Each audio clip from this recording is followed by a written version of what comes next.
విజయవాడలో ప్రజల స్పందన, కృష్ణా జిల్లా వాళ్ళ యొక్క స్పందన చాలా విషయాల లోపల ఎంతో ఉధృతంగా ఉంటుంది అని చెప్పేసి అనుకున్నాము వాస్తవం చెప్పాలంటే. కానీ ఇటీవల జరుగుతున్నటువంటి కొన్ని సంఘటనలు కనుక చూసినట్లయితే మానవ హక్కుల యొక్క హరణ కావచ్చు, లేదా పోలీస్ స్టేషన్లో లాకప్ డెత్తులు కావచ్చు, లేదా పోలీసుల యొక్క అత్యాచారాల వల్ల ఆత్మహత్యలు చేసుకునే పరిస్థితి రావడం కావచ్చు, అవన్నీ కూడా చాలా బాధ కలిగించేటువంటి విషయాలు. ఇక ఈరోజు విషయానికి కనుక వచ్చినట్లయితే సోషల్ యాక్టివిస్ట్ మన వసుంధర గారు, అదేవిధంగా మా మిత్రులు రాంప్రసాద్ గారు, వెంకటరెడ్డి లాంటి వాళ్ళు ఇక్కడ ఉండేటటువంటి సమస్యల గురించి చాలా రోజులతో నాతో మాట్లాడుతూ ఉన్నారు. ఈ కొన్ని గ్రామాలు మీరు విజిట్ చేయాలా, కొంతమంది రైతులతో మీరు సరాసరి మాట్లాడి కొన్ని విషయాలు తెలుసుకుంటే బాగుంటుందని చెప్పేసి వాళ్ళు చెప్పడం వల్ల, పిలిపించడం వల్ల రావడం అనేది జరిగిందని. మిత్రులారా, ఈ ప్రపంచంలో మొత్తం భూమి మీద కనుక చూసుకున్నట్లయితే ఒక అరేంజ్మెంట్ అనేటువంటిది ఉంటుంది. మనిషికి గాలి కావాలా, నీరు కావాలా, ఆహారం కావాలా. ప్రకృతి సిద్ధంగా మనకు గాలి దొరుకుతుంది. ఎంత ఆక్సిజన్ ఉండాలో ప్రాణులు బతకడానికి, మానవులు బతకడానికి ఎంత గాలి అవసరమో అంత గాలి మనకు ప్రకృతి నుంచి ఇస్తుంది.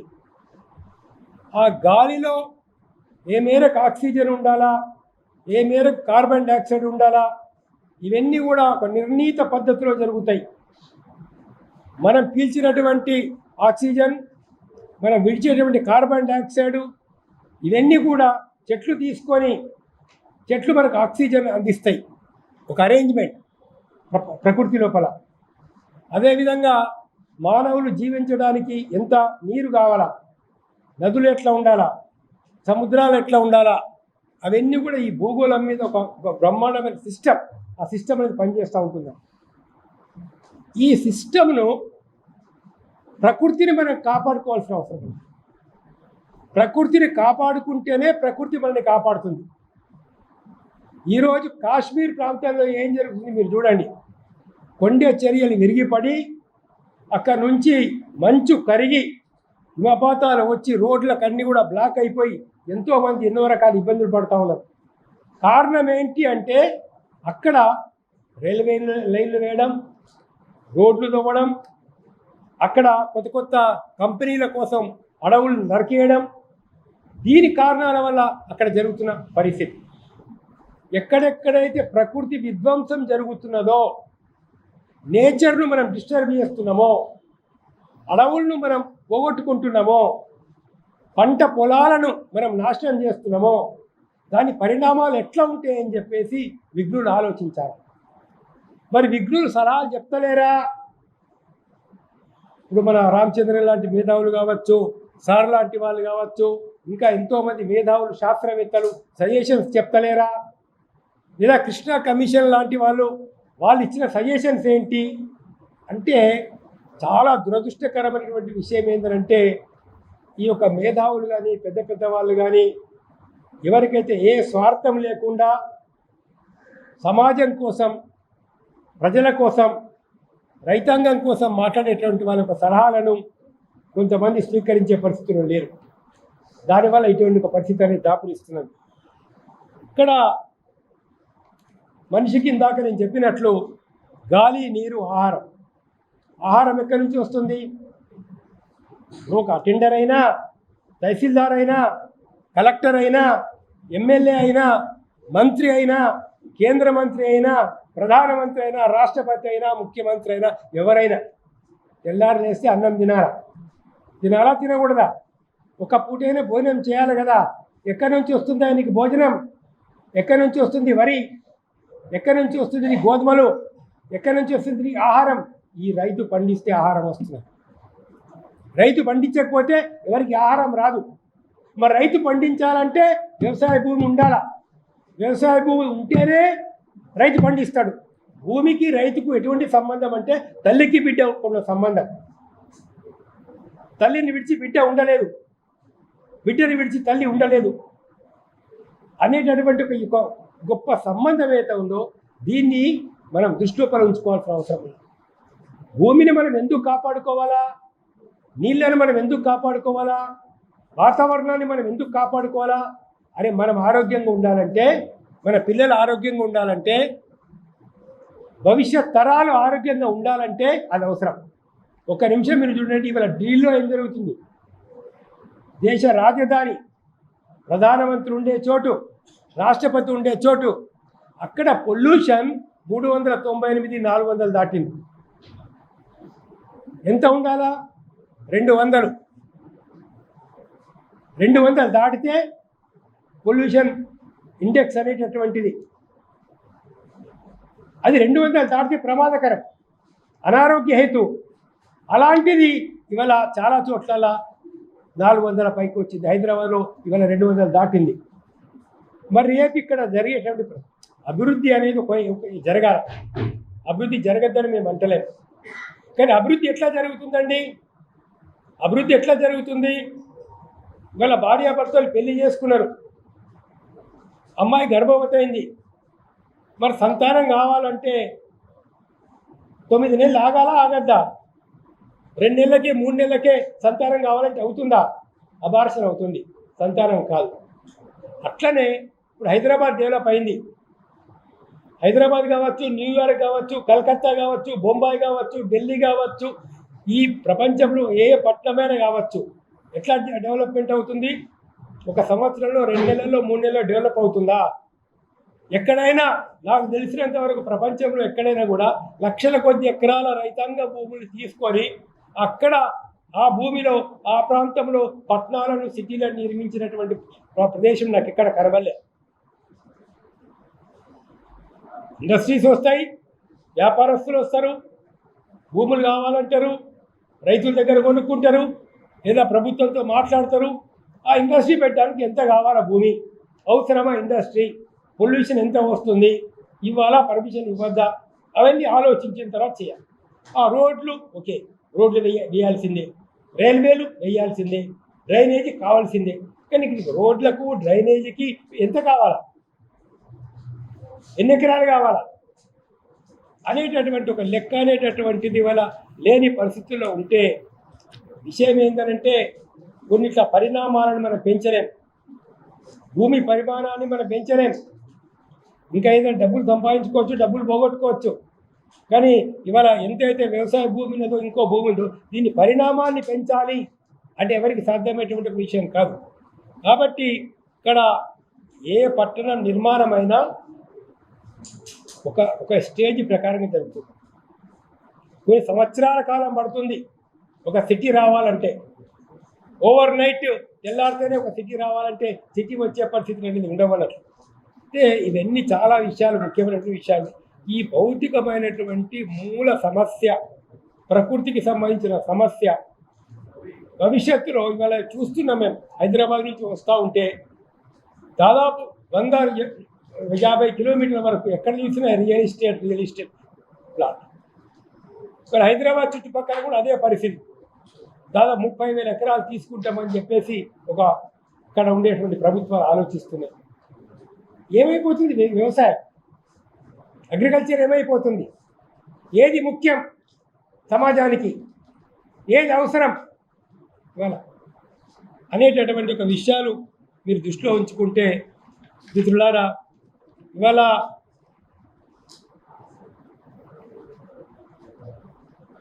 సిటీ డెవలప్మెంట్ చెయ్యాలి అనేటటువంటి దానికి కేంద్ర ప్రభుత్వం చట్టం తీసుకొచ్చింది, 2013 చట్టం. ఇందాక పెద్దలు ఆ చట్టం గురించి కూడా చెప్పడం అనేది జరిగింది. ఈ చట్టంలో చాలా కొన్ని ముఖ్యమైన విషయాలు ఉన్నాయి. ఇక్కడ ఉన్న చాలా ముఖ్యమైన విషయాలు ఏంటంటే, ప్రైవేట్ ఇండస్ట్రీస్ పరిశ్రమలకు రావాలంటే 80% మంది రైతులు ఒప్పుకోవాలి. గ్రామసభ పెట్టి, మీటింగ్ పెట్టి, మీరు రైతులు ఇస్తారా, కంపెనీ వాళ్ళు రైతులు మాట్లాడుకోవాలా, రేట్ ఎంత, ఈ రేటుకి మేము ఇస్తాం. రైతులు 80% మంది రైతులు కనుక ఒప్పుకుంటేనే అప్పుడు చెయ్యాలని చెప్పేసి 2013 చట్టంలో ప్రభుత్వము అండ్ పరిశ్రమ అంటే ప్రైవేట్ వ్యాపారస్తులు కలిసి కనుక చేస్తే 70% మంది ప్రజలు ఒప్పుకోవాలని చెప్పేసి చట్టంలో చెప్తాము. మరి ఇవి అన్నీ కాకంటే మొదలు చట్టం ఏం చెప్తుంది ముఖ్యంగా అని అంటే, మొట్టమొదలు ప్రత్యామ్నాయం ఏముందని ఆలోచించాలి.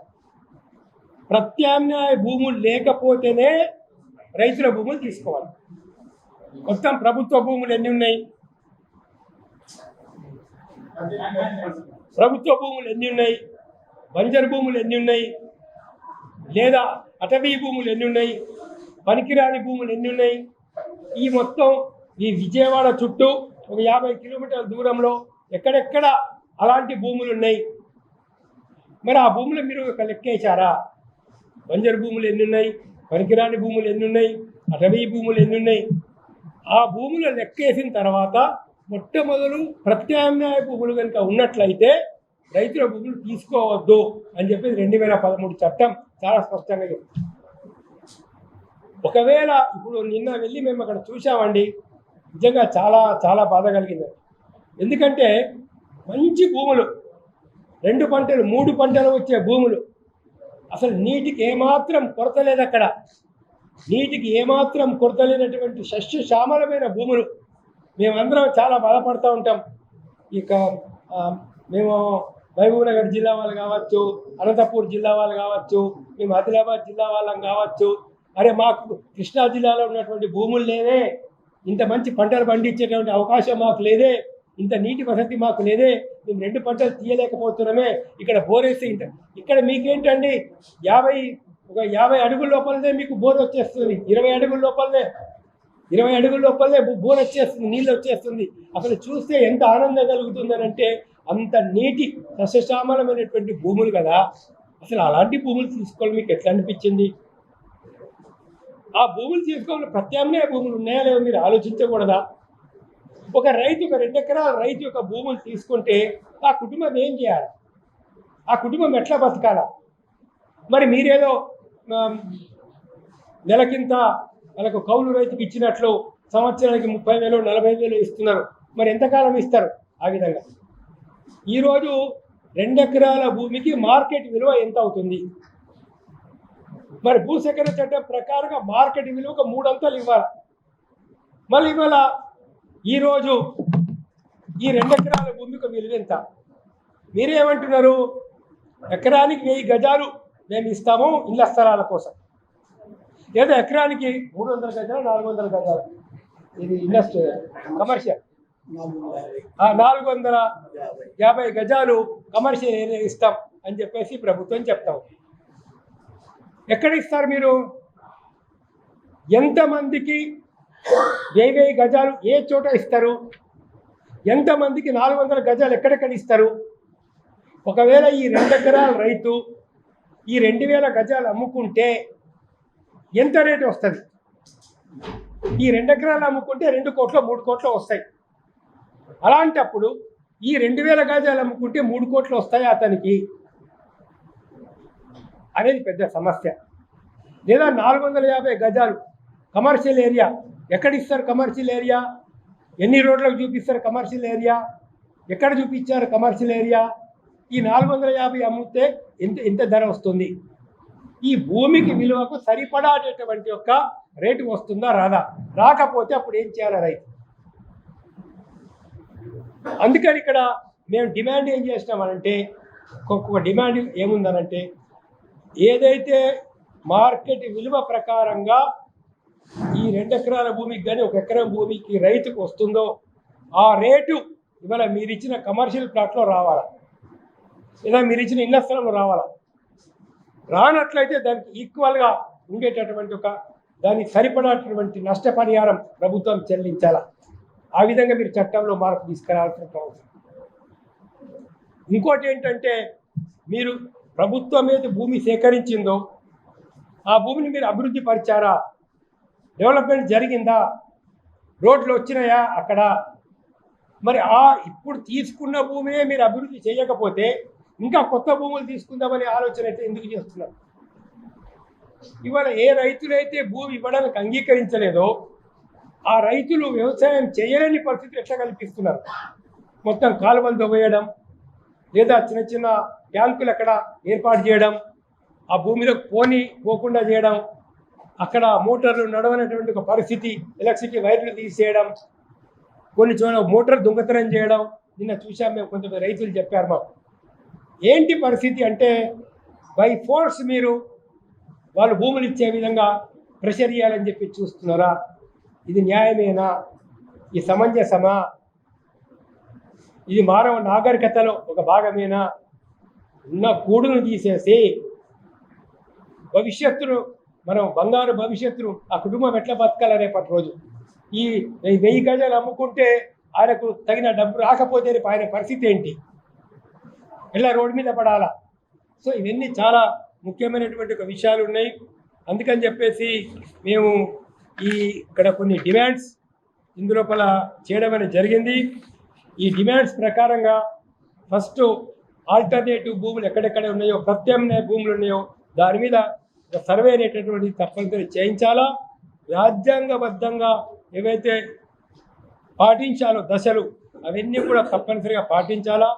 సుప్రీంకోర్టు యొక్క తీర్పుల్ని దృష్టిలోపల పెట్టుకొని ఆ విధమైనటువంటి విధంగా మీరు ఫస్ట్ సామాజిక ప్రభావం ఎంత కలుగుతుంది, ఎన్ని కుటుంబాలు రోడ్డు మీద పడతాయి, ఎంతమంది పని కోల్పోతారు అనేది అంచనా వేయాలని చెప్పేసి మేము డిమాండ్ చేస్తాము.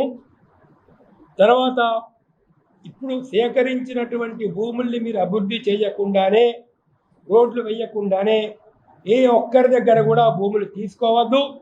అదేవిధంగా ఏతుందో కొత్తగా ల్యాండ్ ఎక్విజిషన్ ప్రొసీడింగ్ స్టార్ట్ చేయొద్దు అని చెప్పేసి మేము డిమాండ్ చేస్తూ ఉన్నాము. రైతులు కూడా ఈ విషయంలో ఆలోచించి ఈ తగినటువంటి విధంగా చర్యలు తీసుకోవాలని చెప్పేసి కోరుతా ఉన్నాం. అంటే ఆల్టర్నేటివ్ భూములు ఎన్ని ఉన్నాయి? బంజరు భూములు, అడవి భూములు, ఫస్ట్ ఆ లెక్క తీయండి. ఏ ఆల్టర్నేటివ్ భూములు లేనప్పుడే, ప్రత్యామ్నాయ భూములు లేనప్పుడే రైతుల భూమికి రావాలి. కానీ ప్రత్యామ్నాయ భూమి అవైలబుల్ ఉన్నప్పుడు చట్ట ప్రకారంగా 2013 చట్ట ప్రకారంగా ప్రత్యామ్నాయ భూములు అవైలబుల్ ఉన్నప్పుడు రైతాంగ భూములకు రావడానికి అవకాశం లేదు అని చెప్పేసి చాలా స్పష్టంగా చెప్తారు. అదేవిధంగా మరో విషయం ఏంటంటే, ఇక్కడ 2 పంటలు పండే భూములు కావచ్చు, 3 పంటలు పండే భూములు కావచ్చు, అవి సేకరిస్తే 2013 చట్టం ఏమని చెప్తుందనంటే, రైతుకు భూమికి బదులు భూమి ఇవ్వాలా. మరో చోట నీటి వసతి ఉన్న చోట, ఎక్కడైనా కావచ్చు, మరో చోట నీటి వసతి ఉన్న చోట ఇక్కడ 2 ఎకరాలు తీసుకుంటే అక్కడ 2 ఎకరాలు ఇవ్వాలా భూమిని. కానీ రైతును భూమి లేనటువంటి వ్యక్తిగా చేయడానికి వీల్లేదు అనేది 2013 చట్టం చెప్తుంది. అదేవిధంగా భూమికి బదులు భూమి ఇవ్వాలని చెప్పేసి చెప్తా ఉన్నాము. ఇక్కడ డిమాండ్ కూడా ఏంటంటే, ఇవాళ కమర్షియల్ ప్లాట్లు కావచ్చు, ఇళ్ల స్థలాల ప్లాట్లు కావచ్చు, విలువ, వాటి విలువ రైతు ఇచ్చిన భూమి విలువకు, నేటి మార్కెట్ రేటుకు సమానంగా లేదా అంతకు ఎక్కువ ఉండాలా. అలా లేనప్పుడు ప్రభుత్వం రైతుల భూమికి లభ్యమయ్యే మార్కెట్ విలువకు సరిపడి నష్టపరిహారం చెల్లించాలా అని చెప్పేసి మేము డిమాండ్ చేస్తూ ఉన్నాము.